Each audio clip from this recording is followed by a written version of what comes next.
Indrajit study point में आप सभी का स्वागत है। हम पढ़ रहे हैं एनसीईआरटी क्लास 10 अध्याय 4 औद्योगिकरण का युग भाग 2, जिसमें हम कारखानों का उदय उसके बारे में पढ़ेंगे कि कब से फैक्ट्री कारखाना हमारे समाज में आया और कब से इसका उदय हुआ, कब से इसकी शुरुआत हुई। इंग्लैंड में सबसे पहले 1730 के दशक में कारखाने खुले, लेकिन उनकी संख्या में तेजी से इजाफा हुआ तो 18वीं सदी के आखिर में ही हुआ। उसी समय से बहुत तेजी से कारखाना खुलने लगा, क्योंकि भाप से चलने वाला कारखाना शुरू हो गया था। कपास, जिसको हम कॉटन बोलते हैं आज के समय में, क्योंकि हम लोग मिली जुली भाषा वाले हैं ना, इसलिए कॉटन बोलते हैं। ऐसा नहीं बोलते हमें कपास का कपड़ा चाहिए, हमें कॉटन का कपड़ा चाहिए। तो कपास नए युग का पहला प्रतीक थी, नया युग का पहला प्रतिबिंब था ये कि हाँ, अब कपास बिकेगा बहुत ज्यादा। 19वीं सदी के आखिरी में कपास के उत्पादन में भारी बढ़ोतरी हुई, बहुत ज्यादा कपास उत्पादन किया गया, बढ़ोतरी तो बहुत हो गया। 1760 में ब्रिटेन कपास उद्योग की जरूरत को पूरा करने के लिए 25 लाख पौंड कच्चे कपास का आयात करता था। 1760 में 1760 में 25 लाख पौंड मतलब 1 किलो में करीबन 2.2 पौंड होते हैं, तो करीब ये 10 लाख किलो कच्चा कपास मंगाता था। और 1787 आते आते 1787 आते आते यह आयात बढ़कर 220 लाख पौंड तक पहुंच गया, मतलब 110 लाख किलो ये पहुंच गया था आयात कच्चा कपास का। यह इजाफा उत्पादन की प्रक्रिया में बहुत सारे बदलावों का परिणाम था। ये जो प्रक्रिया था उत्पादन के लिए एक बहुत बड़ा बदलाव साबित हुआ था। आइए देखें कि ये बदलाव कौन से थे, बदलाव है क्या। 18वीं सदी में कई ऐसे आविष्कार हुए जिन्होंने उत्पादन प्रक्रिया, जिसको बोलते हैं कार्डिंग, ऐंठना और कताई और लपेटना, इसमें आ जाएगा ऐंठना, कताई और लपेटना। देखो, कोई भी धागा बनता है तो पहले उसका धागा बनता है, ठीक है।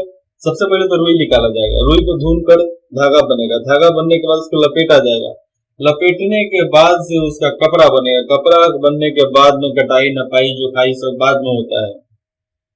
तो कार्डिंग का मतलब आप यहाँ पे देखो दिया तो होगा कहीं ना कहीं, हाँ, कार्डिंग वह प्रक्रिया जिसमें कपास या ऊन आदि रेशों को कताई के लिए तैयार किया जाता है, मतलब उसको रुई बनाया जाता है। पहले उसको ऐंठ कर, चियार कर, लमड़ा कर, फिर उसको लपेट कर, तब उसको कताई के लिए भेज दिया जाता है, मतलब धागा बनाने के लिए।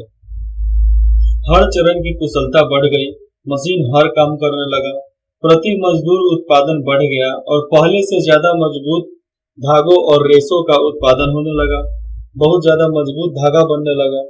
शांति गिट्टी का नाम तो आप सब सुने होंगे। शांति गिट्टी पतंग उड़ाने के लिए सबसे पहले वही मिलता था बहुत ज्यादा। तो शांति इतना तेज धागा होता था, एक बार हाथ को लग जाए ना तेजी में तो हाथ कट जाएगा, मतलब वहां से कट जाएगा, उंगली पूरा नहीं कटेगा लेकिन ऊपर वाला मांस जरूर कट जाएगा। इसके बाद रिचर्ड आर्कराइट ने सूती कपड़ा मिल की रूपरेखा सामने रखी। अभी तक कपड़ा उत्पादन पूरे देहात में फैला हुआ था, केवल देहात से हो रहा था। यह काम लोग अपने अपने घर पर ही करते थे, चरखा पर। लेकिन अब महंगी नई मशीनें खरीद कर उन्हें कारखानों में लगाया जा सकता था। नया नया जो भी मशीन बना उसको कारखाने में लगाया जा सकता था, लेकिन महंगा था। कारखाने में सारी प्रक्रिया एक छत के नीचे और एक मालिक के हाथों में आ गई थी। इसके चलते उत्पादन प्रक्रिया पर निगरानी, गुणवत्ता और ध्यान रखना, मजदूरों पर नजर रखना संभव हो गया था। जिससे में सारा काम पर निगरानी, उसका गुणवत्ता जांचना और उस पर ध्यान रखना, मजदूरों पर नजर रखना, उनको संभाले रखना, इन सब पे मालिकों का ध्यान था। जब तक उत्पादन गांव में ही रहा था तब तक ये सारे काम संभव नहीं थे।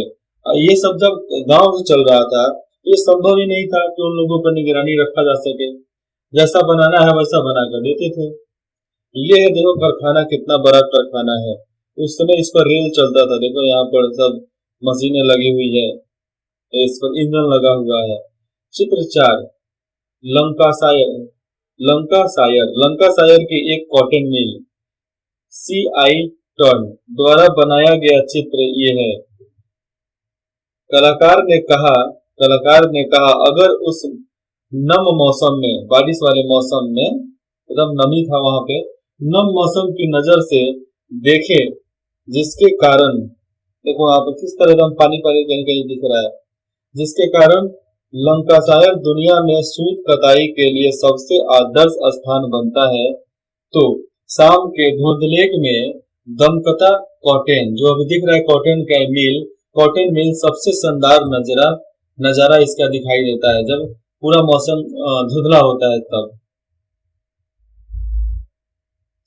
19वीं सदी की शुरुआत में कारखाने इंग्लैंड के भूदृश्य का अभिन्न अंग बन गए थे। 19वीं सदी की शुरुआत में ही कारखाना एक अभिन्न अंग बन गया था। ये नए कारखाने इतने विशाल और नई प्रौद्योगिकी की ताकत इतनी जादुई दिखाई देती थी कि उस समय के लोगों की आंखें चौंधिया जाती थी। और इतना ज्यादा प्रौद्योगिकी ताकत थी, कारखाना विशाल हुआ करता था कि लोगों की आंखें चौंधिया जाती थी कि इतना बड़ा कारखाना। आज भी कोई कारखाने के पास से गुजरेगा ना तो उसका नजर रोड पर नहीं होता है, कारखाने पर होता है। आज भी जो कोई पहाड़ का नजारा देखते जाएगा तो वो जमीन और रोड नहीं देखेगा, सबसे पहले पहाड़ देखेगा, वो खाई देखेगा। वो औद्योगिक परिवर्तन की रफ्तार, किस तरह व्यापार आगे बढ़ा मशीनों के माध्यम से। औद्योगिकरण की प्रक्रिया कितनी तेज थी। क्या औद्योगिकरण का मतलब केवल फैक्ट्री उद्योगों के विकास तक ही सीमित होता है? क्या ये जो औद्योगिकरण था कंपनी के विकास तक ही सीमित था, हाँ या ना? यहाँ पर देखो ये एक फैक्ट्री का फोटो है, पूरा फैक्ट्री है इधर, देखो चिमनी सब लगा हुआ है। औद्योगिक मैनचेस्टर, ये मैनचेस्टर का फैक्ट्री है। मैनचेस्टर एक शहर का नाम है, वहां पर ये फैक्ट्री है। तो इसको बनाने वाले का नाम छोड़ो, धुआं छोड़ती चिमनी औद्योगिक इलाकों की पहचान बन गई थी। जहां पर धुआं छोड़ा जाता था चिमनी से, वो सब पहचान बन गया था औद्योगिकरण का। पहला, सूत उद्योग और कपास उद्योग ब्रिटेन के सबसे फलते फूलते उद्योग थे। सूत बनाना, कपास, सूत मतलब धागा और कपास एक तरह से फलते फूलते उद्योग में सामने आए थे। तेजी से बढ़ता हुआ कपास उद्योग 1840 के दशक तक औद्योगिकरण के पहले चरण में सबसे बड़ा उद्योग बन चुका था। अब देखो यहाँ पर सूत और कपास 1840 के दशक तक, मतलब 1840 से 50 तक एक औद्योगिकरण का सबसे बड़ा व्यापार बन गया था ये। इसके बाद लोहा और स्टील उद्योग आगे निकल आए और फिर लोहा और स्टील का उद्योग सामने आया। अरे लोहा स्टील ऐसा नहीं था कि बनता नहीं था, लेकिन एक कंपनी में नहीं बनता था, सब लोग गांव गांव में बना लेते थे। तो पहले का हथियार कहाँ से बनता था? टीपू सुल्तान का इतना ताकतवर हथियार था, एक बार में लोहा पत्थर में मारो तो पत्थर टूट जाए। शिवाजी भोसले, उनका, छत्रपति शिवाजी महाराज का, उनका भी हथियार इतना तेज, और जो खुरपी रखते, कुर्सी करके उसका नाम था, बहुत लचीला हथियार होता था। उसको शरीर में कहीं भी लपेट कर रख सकते हो, पूरा धारदार, लेकिन एक बार में 5 से 6 आदमी को काटा जा सकता था उससे। इसके बाद लोहा स्टील तो खुल ही गया। 1840 के दशक से इंग्लैंड में और 1860 के दशक से उसके उपनिवेशों में रेलवे का विस्तार होने लगा। इंग्लैंड तो ठीक है, उसके बाद से उसके साथ में रहने वाले जितने भी व्यापार थे वहां पर रेलवे विस्तार होने लगे। मतलब वहां पर रेल की पटरियां बिछाना चालू हो गया, रेलवे शुरू हो गया सामान ढोने के लिए। तो रेलवे का इस्तेमाल सामान ढोने के लिए ही होता था, बाद में हम लोग पैसेंजर के लिए कर दिए। फलस्वरूप लोहे और स्टील की जरूरत तेजी से बढ़ी। 1873 तक ब्रिटेन के लोहा और स्टील निर्यात 1873 तक ब्रिटेन के लोहा और स्टील निर्यात का मूल्य लगभग 7.7 करोड़ पौंड हो गया था। कितना? 7.7 करोड़ पौंड हो चुका था वहां का निर्यात, स्टील और लोहे का निर्यात। मतलब समझो यहाँ पे 4.5 करोड़ किलो, 4.5 करोड़, 4.5 नहीं होगा, 4 करोड़, 4 करोड़ किलो, करोड़, 4.5 किलो करोड़ यहाँ पर बेचा जा, उस समय स्टील उत्पादन होता था। हमने बताया था ना 1 किलो में 2.2 पौंड होते हैं, तो कितना करोड़ किलो होगा? 4.5 करीबन 4 समझ लो, 4 करोड़ किलो इतना स्टील और लोहा बनता था वहां पे उस समय। यह राशि इंग्लैंड के कपास निर्यात के मूल्य से दोगुनी थी। जो इंग्लैंड में बनता था कपास, उसका दोगुना मूल्य था स्टील और लोहा का। अब दूसरा है, नए उद्योग परंपरागत उद्योग को इतनी आसानी से हाशिए पर नहीं ढकेल सकते थे। नया उद्योग हुआ, वो परंपरागत तौर पर जो चला आ रहा है उसको बर्बाद थोड़ी कर सकते थे तुरंत।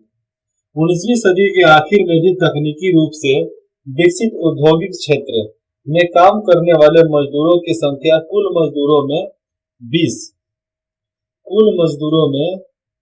20% से ज्यादा नहीं थी, और 20% ही था उस समय मजदूरों की संख्या। कपास उद्योग एक गतिशील उद्योग था।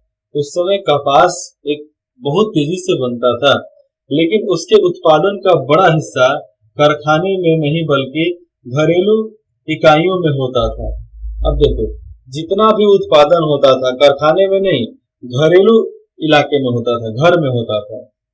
सब लोग परिवार अपना मिल बांट कर बनाते थे और बीज डालते थे। अब तीसरा है, यद्यपि परंपरागत उद्योग में परिवर्तन की गति भाप से चलने वाले सूत और धातुओं से तय नहीं हो सकती थी, लेकिन परंपरागत उद्योग पूरी तरह ठहराव की अवस्था में नहीं थे।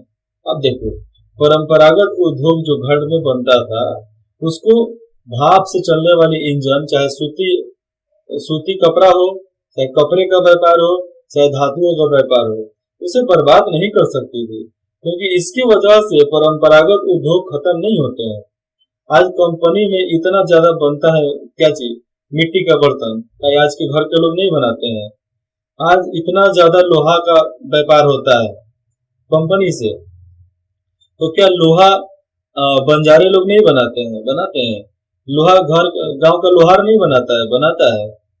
आप राजस्थान, गुजरात, ओडिशा, झारखंड और आपको छत्तीसगढ़ चले जाओ, तो वहां के बंजारे जो भी हैं, वो आपको हथियार बना बना कर बेचते हैं। इलीगल नहीं होती है, वो डायरेक्ट वहां से उठा कर लाते हैं, जहां पर पहाड़ से रॉ मटेरियल लेकर जाना पड़ता है ना फैक्ट्री में, तब बनता है। वहां से वो लोग खरीद कर लाते हैं और अपना लोहा खुद बनाते हैं। लेकिन उन लोगों का लोहा थोड़ा ज्यादा भारी और मजबूत भी होता है। हमने देखा है ना, हथौड़ी, छेनी, फांसी, बरसा, फारसा, गुप्ती, ये सब दाब, गणासी, ये सब बेचते हैं ना हमारे इलाके में आकर ठंडा के मौसम में। खाद्य प्रसंस्करण, निर्माण, पोल्ट्री, कांच का भी काम बहुत तेजी से चालू हुआ। चर्म शोधन, चमड़े का काम, फर्नीचर, लकड़ी, मेज बनाना, टेबल बनाना, पलंग बनाना, खटिया, कुर्सी, सब बनता था। फर्नीचर उसी को बोलते हैं। आज तो पलंग है ना, पहले तो खटिया हुआ करता था। औजारों के उत्पादन जैसे बहुत सारे गैर मशीनी क्षेत्रों में जो तरक्की हो रही थी, मशीनों के अलावा जो समाज में तरक्की हो रही थी, वह मुख्य रूप से साधारण और छोटे छोटे आविष्कारों का ही परिणाम था। साधारण और छोटे छोटे परिणाम था, छोटे छोटे कारीगर थे, इनके वजह से ही पूरा विश्व में, भारत तो छोड़ दो, पूरे विश्व में भी सब सामान सप्लाई करते थे। कौन? छोटे छोटे काम करने वाले इंसान जो गांव में काम करते थे। गांव में एक लोहार होता था, बढ़ई होता था, उसके बाद से मटका वाला कुम्हार बोलते थे उसको। ये सब साइंस है भैया, ये सब साइंस है। ये साइंस कंपनी वाले कुछ नहीं समझेंगे, ये सब व्यापार समझते हैं केवल। ये सब छोटे छोटे जो आविष्कार कारकों हैं, आज जितना आसानी से ढाल देता है छोटा सा मिस्त्री किसी भी चीज को, वो बड़े बड़े फैक्ट्री में ढालने के लिए बड़ा बड़ा लाखों करोड़ों का खर्चा करना पड़ता है। जैसे में जापान में एक साबुन के पैकेट को हटाने के लिए स्कैनर मशीन लगा दिया। हिंदुस्तान वाले 6 करप्टन का पंखा लगा दिए। सब जो भी खाली जाता था उड़िया जाता था, वहां से हट जाएगा, काम खत्म। यानी जब सस्ते में काम चल जाएगा तो स्कैनर मशीन काय को लगाना। अरे हम लोग हिंदुस्तानी है, हिंदुस्तानी ब्रेन लगाते हैं। अब चौथा है प्रौद्योगिकी बदलाव। अब देखो यहाँ पर प्रौद्योगिकी बदलाव आएगी कंपनियों की वजह से। तो प्रौद्योगिकी बदलावों की गति धीमी थी। जो कंपनी बनाता था वो सब धीरे चलता था, बहुत धीमा था उन लोगों का गति। औद्योगिक भूदृश्य पर ये बदलाव नाटकीय तेजी से नहीं फैले। अब देखो बाजार के माध्यम से देखा जाए तो ये तेजी से नहीं फैला। नई तकनीक महंगी थी। सौदागरों और व्यापारी उनके इस्तेमाल से सवाल पर फूक फूक कर कदम उठा रहे थे। अब देखो जितने भी नए व्यापारी थे, सौदागर थे, सब पुराने ही थे, वो फूक फूक कर कदम उठा रहे थे। मशीनें अक्सर खराब हो रही थी और उनके मरम्मत पर काफी खर्चा आता था। वे इतनी अच्छी भी नहीं थी जितने उनके आविष्कारों और निर्माताओं का दावा था। मतलब इतना भी अच्छा नहीं था जितना बनाने वाले और चाहे उसका आविष्कार जो किया था उसका दावा जितना करते थे कि भैया हमारा मशीन इतना चलेगा, उतना चलता नहीं था। इसी की वजह से गारंटी शब्द, वारंटी शब्द उसी समय से आया। इस बात को समझने के लिए आइए भाग के इंजन का उदाहरण लेते हैं। जेम्स वोट उन्हीं के वजह से भाग के इंजन चालू हुआ। तो जेम्स वोट ने न्यू कॉमेंट द्वारा बनाए गए भाप के इंजन में सुधार किए। अब ये न्यू कॉमेंट जो बनाया था उसके भाप के इंजन में कुछ बदलाव किया और 1871 में नया इंजन को पेटेंट करा लिया। इस मॉडल का उत्पादन उसके दोस्त उद्योगपति मैथ्यू बुल्टन ने किया था। पैसा वही खर्च किए थे, पर सालों तक उन्हें कोई खरीदार नहीं मिला। 19वीं सदी की शुरुआत तक पूरे इंग्लैंड में भाप के सिर्फ 321 इंजन थे। आश्चर्य की बात है, 321 इंजन ही थे पूरे इंग्लैंड में उस समय। इसमें से 80 इंजन सूती मिल में थे और 9 उन उद्योगों में थे और नहर निर्माण, लोहा कार्य में इस्तेमाल होते थे ये 321 इंजन। और किसी उद्योग में भाप के इंजन का इस्तेमाल काफी समय बाद तक भी नहीं हुआ। यानी मजदूरों की उत्पादन क्षमता को कई गुना बढ़ाने की संभावना वाली सबसे शक्तिशाली प्रौद्योगिकी को अपनाने में भी उद्योगपति बहुत हिचकिचा रहे थे। अब इतना ज्यादा खराब होगा, इतना ज्यादा पैसा लगेगा तो कोई भी है तो हिचकिचाइबे करेगा, जिसकी वजह से इन लोगों को भी दिक्कत था। लेकिन समझ लो कई सालों तक उनके मशीन को नहीं खरीदा गया। अब इतिहासकार इस बात को मानने लगे कि 19वीं सदी के मध्य मतलब क्या 1950 तक औसत मजदूर मशीनों पर काम करने वाला नहीं बल्कि परंपरागत कारीगर और मजदूर ही होता था। अब देखो यहाँ पे इतिहासकार बोलते हैं कि 19वीं सदी के मध्य का औसत मजदूर जितना भी था वो मशीनों पर काम करने वाला नहीं बल्कि वो परंपरागत तौर पे काम करता था। अपने घर में जिस तरह चरखा पर काम होता था वैसे ही काम होता है। लेकिन अब सब तो बदल गया है। ये चित्र 7 देख सकते हैं, 1830 का है फोटो ये, ठीक है, 1830 कताई फैक्ट्री। अब बहुत तेजी से यहाँ पर 1830 में ही आया। आप देख सकते हैं कि किस तरह भाप की ताकत से चलने वाले विशालकाय पहिए एक साथ सैकड़ों तकलियों मतलब पहियों को घुमाने लगे हैं। ये छोटे छोटे जितने भी पहिए नीचे ऊपर दिख रहे हैं ये सब घूमने लगे।